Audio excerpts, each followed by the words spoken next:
પહેલું ચેપ્ટર વાસ્તવિક સંખ્યાઓ, એમાંથી 2 અથવા 3 માર્કમાં પૂછાતો દાખલો, સાબિત કરો કે વર્ગમૂળમાં 5 એ અસમય સંખ્યા છે. તો આવા દાખલામાં સૌથી પહેલા હું ધારી લઉં કે વર્ગમૂળમાં 5 એ કેવી સંખ્યા છે? સમય સંખ્યા. પછી સાદુરૂપ આપીને છેલ્લે કહું કે વિરોધાભાસ ઊભો થાય તો જે આપણી ધારણા છે, ધાર્યું કે વર્ગમૂળમાં 5 એ સમય સંખ્યા છે, એ કેવી છે? અસમય સંખ્યા. એટલે તે વિરોધાભાસ ઊભો કરીને આ દાખલો આપણે સાબિત કરીએ. સૌથી પહેલા ધારો કે વર્ગમૂળમાં 5 એ સમય સંખ્યા છે.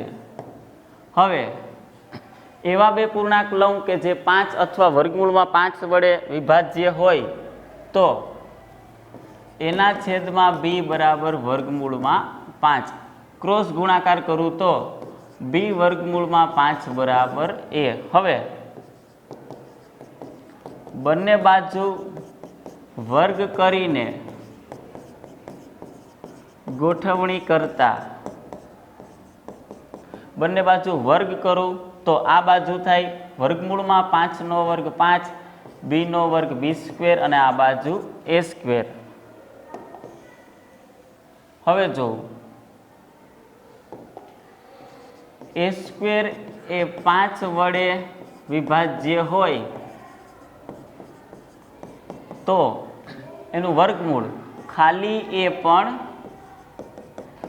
5 વડે વિભાજ્ય હોય. એટલે ખાલી એ 5 વડે વિભાજ્ય હોય એવો એક નવું અપૂર્ણાંક c લઉં તો ક્રોસ ગુણાકાર કરીએ આપણે. a બરાબર 5c, બંને બાજુ વર્ગ કરું, a² બરાબર 25c². આ પરિણામ નંબર 1 અને આ પરિણામ નંબર 2. a² એ 5 વડે વિભાજ્ય હોય તો એનું વર્ગમૂળ એ પણ 5 વડે વિભાજ્ય હોય. આવું આપણે શીખી ગયા પ્રમેય 1.2 માં. પ્રમેય 1.2 માં જો કોઈ પણ પૂર્ણાંક 5 વડે વિભાજ્ય હોય તો એ પૂર્ણાંકનું વર્ગમૂળ પણ 5 વડે વિભાજ્ય હોય. હવે 1 અને 2 સરખાવું, 5b² ઇક્વલ ટુ 25c² તો છેદ ઉડાડતા b² બરાબર 5c². અને વર્ગમૂળ કાઢું તો b બરાબર વર્ગમૂળમાં 5c.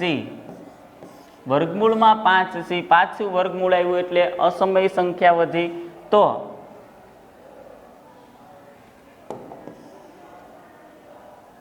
આપણે જે ધાર્યું કે વર્ગમૂળમાં 5 એ સમય સંખ્યા છે એમાં વિરોધાભાસ ઊભો થયો.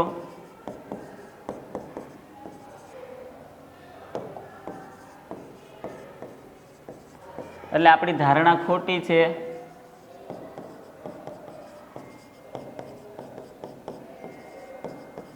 કઈ ધારણા ખોટી છે? સૌથી પહેલા આપણે ધારી લીધું હતું કે ધારો કે વર્ગમૂળમાં 5 એ કેવી સંખ્યા છે? સમય સંખ્યા છે. એ ધારણા ખોટી પડી. એટલા માટે આપણે લખીએ વર્ગમૂળમાં 5 એ કેવી સંખ્યા છે? અસમય સંખ્યા છે. જોઈ લો આખો દાખલો તમે એક વખત.